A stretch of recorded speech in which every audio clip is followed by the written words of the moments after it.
Já que a gente está falando de vocação, estamos recebendo aqui o missionário redentorista, Padre Queimado. Bem-vindo ao Bênção da Manhã, bom dia. Bom dia, Camila, muito obrigado pelo convite, Deus abençoe você, a todos vocês que estão aí nos acompanhando, obrigado por nos deixar entrar na sua casa. E essa semana o Padre Queimado está aqui conversando com a gente sobre vocação. E hoje é vocação, segmento, desafio de cada dia. Padre Queimado, como que a gente pode ver esse desafio de cada dia da vocação? Certo, olha, Camila, nós estamos meditando desde que eu vim aqui na segunda-feira, esse processo mesmo de chamamento. Então Jesus nos chama, a gente vai lá para perceber o que é essa vocação. Então, mas Jesus deixa muito claro quando alguém chega também até ele e diz: mestre, quero segui-lo. Se você olhar lá no Evangelho de Lucas, se você pegar essa Bíblia, pega e vai anotando aí depois para você ler essas passagens, né, com mais tranquilidade, com mais espiritualidade. Então, chega uma pessoa lá no capítulo 9 de Lucas, depois lá do versículo 43, e diz: Senhor, quero seguir o Senhor, onde o Senhor for, eu irei. E o que Jesus diz, ele não promete que vai ser fácil, que vai ser tranquilo, não, ele diz: olha, as raposas têm tocas, os pássaros ninho, mas o Filho do Homem não tem onde recostar a cabeça. Ou seja, então aqui não está prometendo beleza, está prometendo sim missões. As missões às vezes têm desafios. Então, na realidade, também no Evangelho de João, ali no primeiro capítulo, quando você for meditar depois, é interessante porque as primeiras vocações estão ali, os dois discípulos com João, e João vê Jesus passando e diz: eis o Cordeiro de Deus. E os discípulos correm atrás de Jesus e ele percebe, e o Senhor diz: o que vocês estão procurando? Olha, Jesus pergunta na liberdade que nós temos de servir, né, e responder. E eles dizem: Senhor, onde tu moras? E Jesus só diz assim: vinde e vede, ou seja, venham, façam essa experiência bonita, testemunho da fé, o testemunho da minha vida diária, e vocês vão perceber então o que é a vocação. E os discípulos foram e ficaram naquele dia ali com Jesus. Um deles era André. Olha que bonito também a vocação. A vocação é: eu faço a experiência com Jesus, eu me encanto, né, pela vida e pelo testemunho dele, e depois eu vou buscar os outros, a minha família. Um daqueles dois era André. E André correu para o seu irmão e disse, né, para Simão, depois será chamado Pedro, ele disse assim: Simão, encontramos o Messias. Então ele foi já dar testemunho daquilo que ele viveu e experimentou com Jesus. Simão veio, né, até Jesus, e Jesus também o recebeu e disse: a partir de agora vai se chamar Kefas, pedra, Pedro. Então veja, nós também temos essa missão de fazer essa experiência com Jesus, de saber que às vezes é difícil, sim, a missão é complicada, mas também depois sair e dar testemunho e trazer outras pessoas para cá. Então você que está servindo hoje a sua paróquia, sei lá, como ministro da Eucaristia, como catequista, talvez é o coordenador da comunidade, talvez esteja lá no coro, no coral, ajudando nas festas, talvez lá o pessoal no dízimo e nas diversas pastorais, às vezes tem os momentos de dificuldade. Jesus já disse que existiriam mesmo esses momentos, mas é importante que nós estejamos ali, na presença do Senhor, testemunhando tantas belezas, tantas graças na Eucaristia, Jesus presente na hóstia consagrada da nossa vida diária, para que nós também saiamos dali com forças para trazer mais gente. As dificuldades existem, meu povo, na minha vocação, na sua vocação, Camila, na vocação de todos, mas isso não pode fazer com que nós, né, deixemos de ir para a frente, de seguir adiante este sonho que Jesus teve para todos nós, para que nós também participemos da sua divindade e levemos às outras pessoas esse segredo que veio do coração do Pai. Falando dessa passagem que você citou, Padre, como que a gente pode colocar em prática? Você falou um pouquinho sobre a gente que atua na paróquia, na comunidade, como que a gente pode colocar em prática dia após dia essa vocação e o desafio do dia a dia? Certo, na verdade, então, se eu estou indo lá é porque, fazendo mais uma vez essa metáfora, né, uma comparação simbólica com aquilo que os discípulos viveram com Jesus, nós também podemos colocar na nossa vida diária. Olha, esses discípulos, eles tiveram momentos muito difíceis. Por exemplo, eu sempre cito essa passagem lá do Getsemane, né? Quando Jesus então está rezando, conversando com o Pai, sofrendo. Lucas diz que ele até chega a suar sangue, né? Gotas de sangue. E os discípulos, principalmente os mais próximos, ficaram ali para vigiar, rezar com ele. Mas falharam, dormiram, desanimaram, com medo, com com a incerteza, acabaram dormindo. Quando Jesus volta, fala, vocês não puderam rezar comigo 1 hora. Ou seja, os discípulos têm essas dificuldades. Na cruz, todos eles saem correndo, eles traem, eles negam, eles fracassam. Então nós também somos assim. Às vezes nós dormimos, às vezes fraquejamos, às vezes desanimamos, mas o Senhor sempre está de braços abertos para nos receber. Por isso que ele conta essa parábola do filho pródigo, não? Dizendo, o Pai está sempre esperando-nos de volta, com os braços abertos. Não interessa quantas vezes nós batamos a cabeça. O que importa realmente é que nós façamos essa experiência bonita de estar na sua presença. A presença de Deus faz com que nós então percebamos que o testemunho é verdadeiro. Ele veio enviado do Pai e agora Ele quer que todos nós também possamos ir e levar adiante esta proposta.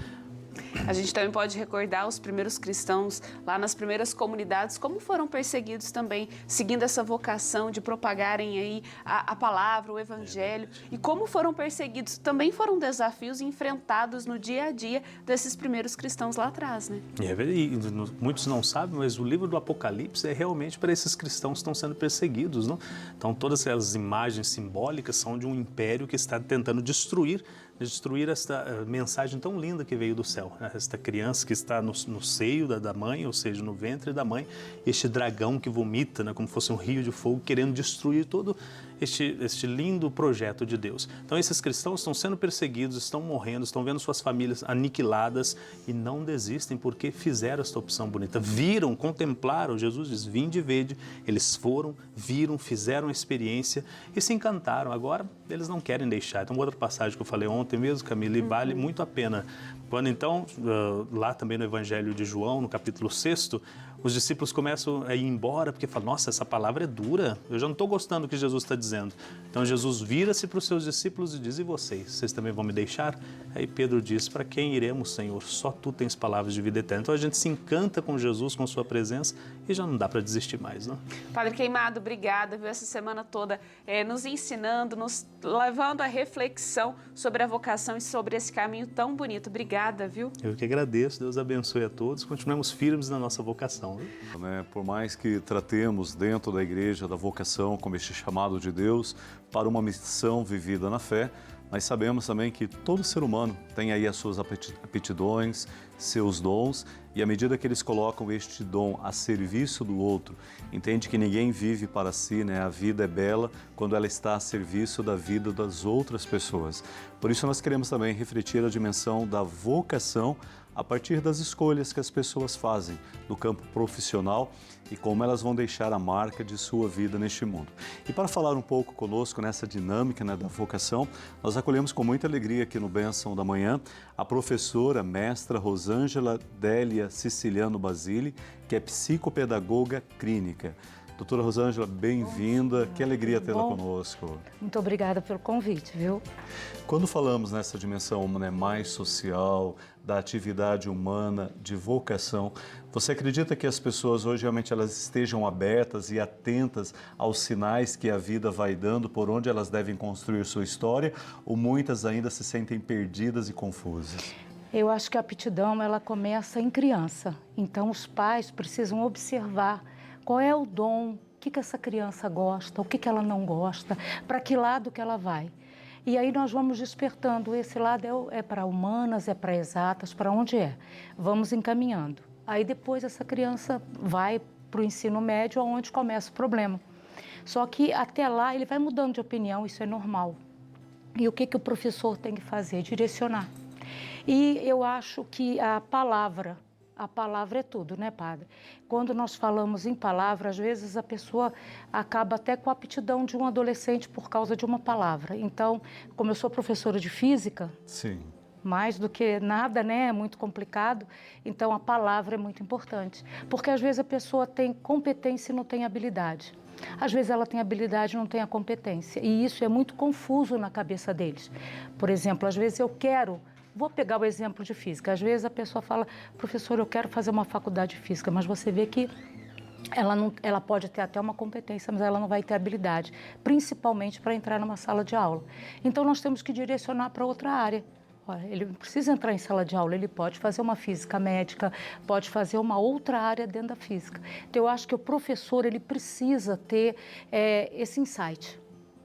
É aí que entra muito a psicopedagogia clínica.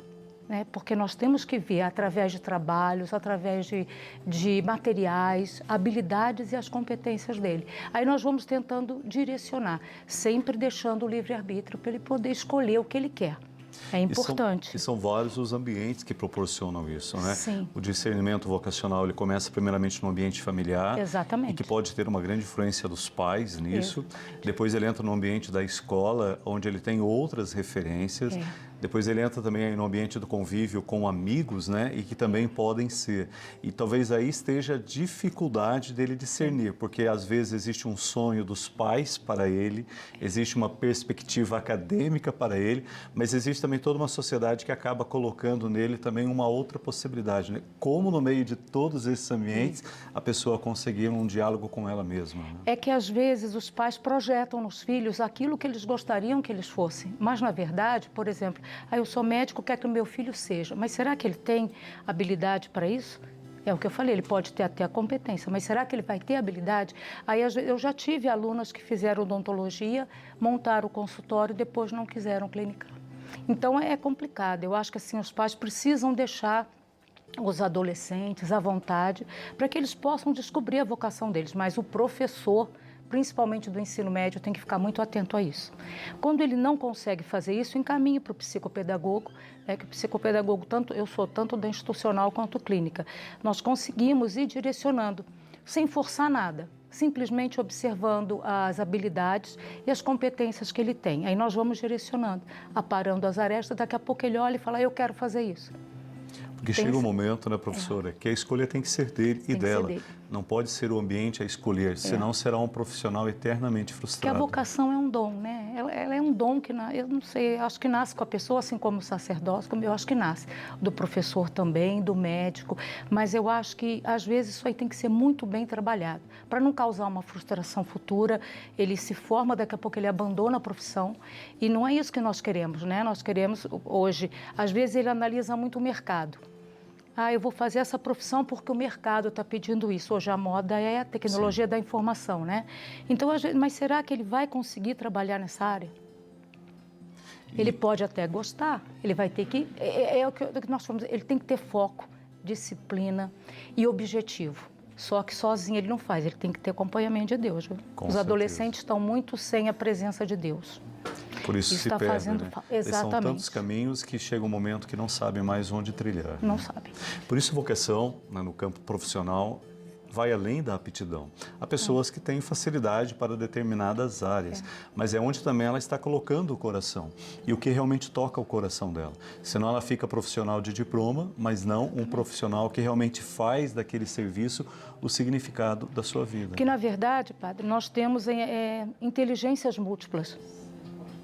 Eu, por exemplo, eu tenho área de humanas e área de exatas.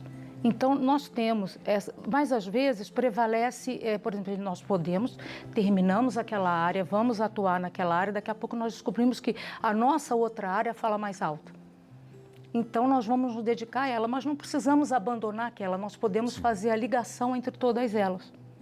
É confuso, né? Mas dá para fazer. Com certeza. Dá para fazer a ligação, dá para fazer a ponte entre todas elas e sempre com uma ajuda, sempre com uma ajuda divina, porque senão não dá. Não dá. E ter, né, na vocação, na profissão, achar que você teve sucesso porque obteve um reconhecimento, ou seja, um retorno material. Muitos hoje, infelizmente, acabam escolhendo, né, a vocação a partir daquilo que vão receber enquanto valor material. Então, são muitos profissionais pelo salário e não pelo amor em servir, em atender ao ser humano. E como é fundamental você conciliar essas duas coisas. É claro, todo mundo tem que viver com dignidade, ter aquilo que é necessário para ter uma vida digna, constituir a sua família. Mas todo dom que recebemos, toda a vocação que temos, né, não deve ser usado unicamente para nós, né? Ninguém vive só para si. A natureza nos ensina, todos nós vivemos em função dos outros, né?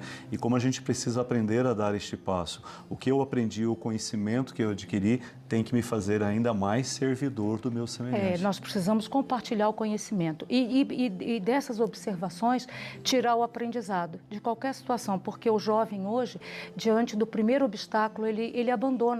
Ele abandona a escola, ele abandona a profissão, ele abandona, porque para eles é muito mais fácil ele trilhar o caminho do que é mais fácil.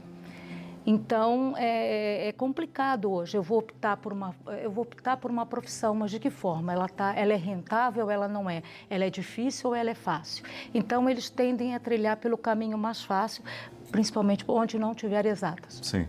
Entendeu? Aí, o que acontece? De repente, ele vai lá para frente e tem uma frustração. Porque não é por aí.